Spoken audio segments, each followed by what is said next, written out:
Indonesia adalah negara dengan masyarakat yang beragam, termasuk dalam hal agama, keyakinan, dan cara pandang terhadap hukum. Salah satu aspek yang sering menjadi perhatian adalah penerapan hukum Islam dalam sistem hukum nasional yang pluralistik. Di lingkungan mahasiswa, perbedaan persepsi ini dapat terlihat cukup jelas, terutama antara mahasiswa Muslim dan non-Muslim. Banyak mahasiswa non-Muslim yang masih memiliki pemahaman terbatas mengenai bagaimana hukum Islam berkembang dan diterapkan di Indonesia. Padahal dalam ajaran Islam, hukum bukan hanya sekadar aturan, tetapi memiliki tujuan untuk membawa kemaslahatan bagi seluruh masyarakat tanpa membedakan agama, suku, ataupun latar belakang. Karena itu, pemahaman lintas agama mengenai hukum Islam menjadi penting untuk membangun ruang dialog yang sehat, inklusif, dan saling menghormati. Melalui video singkat ini, kami berupaya menggali bagaimana mahasiswa non-Muslim memaknai penerapan hukum Islam di Indonesia. Dari masnya mengenai hukum Islam yang dijadikan hukum dasar nasional Indonesia. Sebelumnya mungkin kita boleh perkenalan dulu, Mas. Perkenalkan, nama saya Christian Putra dari Fakultas Hukum. Oke, angkatan, asal masnya, dan latar belakang agamanya boleh diceritakan? Angkatan 2023 dari Jakarta, beragama Kristen. Oke, baik, terima kasih, Mas. Saya izin bertanya ke Masnya mengenai yang tadi saya sempat mention juga tentang persepsi Masnya mengenai hukum Islam. Baik, boleh kita masuk langsung pertanyaan pertama, Mas? Oke, pertanyaan pertama ini adalah apa pendapat dari Mas Christian sendiri mengenai perkembangan hukum Islam di Indonesia? Menurut saya perkembangannya ya sangat beriringan lah dengan hukum-hukum yang ada di Indonesia lainnya, karena memang mayoritas agama di Indonesia juga Islam gitu. Baik, oke, baik, selanjutnya ada teman-teman yang lain masih dalam lingkup Universitas Brawijaya. Sebelumnya mungkin boleh perkenalan dulu dari fakultas apa dan namanya siapa? Oke, perkenalkan, nama saya Anastasia Miranda Wibowo. Saya dari Fakultas Hukum Universitas Brawijaya dan angkatan 2023. Izin bertanya, untuk dari Mbak Mira ini agamanya apa? Untuk agama saya Katolik. Baik, sendiri apakah pandangan dari Mbak Mira mengenai hukum Islam yang berpengaruh pada kehidupan bermasyarakat Indonesia? Jika iya, bagaimana, Mbak? Kalau menurut saya, iya, hukum Islam itu berpengaruh di Indonesia. Contohnya dalam UU perkawinan atau UU undang-undang terkait waris, dan juga apalagi di Indonesia ini ada ekonomi syariah ya, kayak di perbankan. Jadi itu sangat berpengaruh di Indonesia.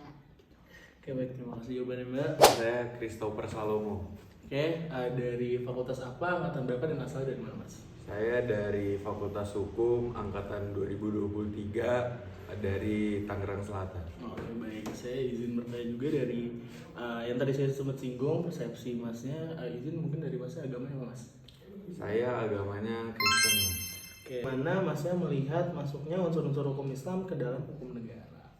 Oke, menurut saya sebagai mahasiswa Fakultas Hukum, menurut saya bagus-bagus aja, karena toh dari sistem hukum Islam itu sendiri hanya bagi atau berlaku kepada umat Islam, jadi tidak berpengaruh langsung kepada umat non-Muslim.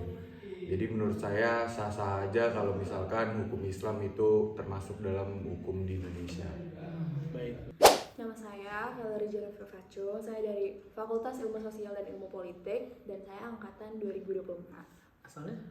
Asal saya dari Jakarta, jadi agama saya itu Buddha, kebetulan. Oke, baik. Oke, kita masuk ke pertanyaan selanjutnya, Mbak Vel.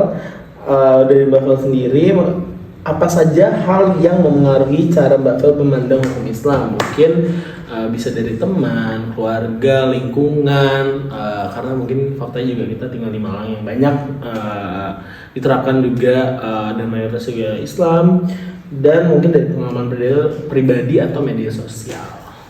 Karena teman-teman saya yang tadi juga berasal dari Fakultas Hukum, terkadang mereka juga ngomongin lah tentang mata kuliahnya yang ada unsur-unsur hukum Islamnya juga. Di situ saya juga jadi lebih tahu tentang hukum Islam yang lebih mendalam itu seperti apa. Terlebih lagi media-media di Indonesia itu juga cukup sering lah publikasi tentang berita-berita yang mengandung unsur-unsur hukum Islam. Oke, baik.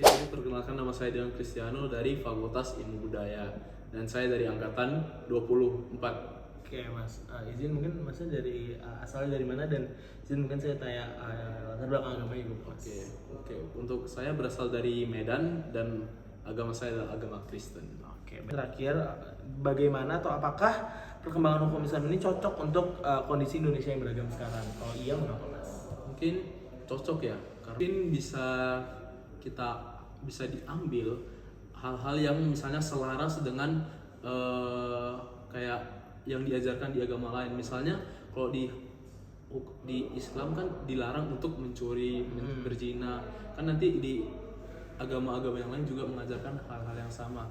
Jadi mungkin cocok saja sih, dilihat dari beberapa poin gitu, bisa cocok gitu. Berarti diambil poin-poin yang selinier lah dengan hukum-hukum yang ada di agama-agama yang lain.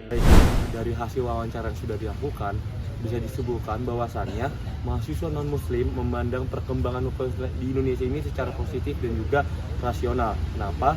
Mereka menilai perkembangannya itu wajar karena Indonesia itu mayoritas beragama Islam, dan keterlibatan hukum Islam dalam bidang seperti perkawinan, waris, serta ekonomi syariah dianggap sudah menjadi bagian dari sistem hukum nasional yang ada di Indonesia. Adaptasi hukum Islam juga tidak dianggap mengganggu keberagaman selama tidak diberlakukan kepada pemeluk agama lain. Bahkan beberapa nilai di dalamnya dinilai bersifat universal. Persepsi positif ini terbentuk melalui lingkungan akademik, media, budaya masyarakat mayoritas muslim, dan juga interaksi sosial yang membuat mereka lebih memahami hukum Islam secara objektif. Secara keseluruhan, hukum Islam dipandang sebagai bagian yang alami dan dapat beradaptasi dalam masyarakat Indonesia plural. Mungkin kesimpulan itu cukup dari saya. Terima kasih. Wassalamualaikum warahmatullahi wabarakatuh.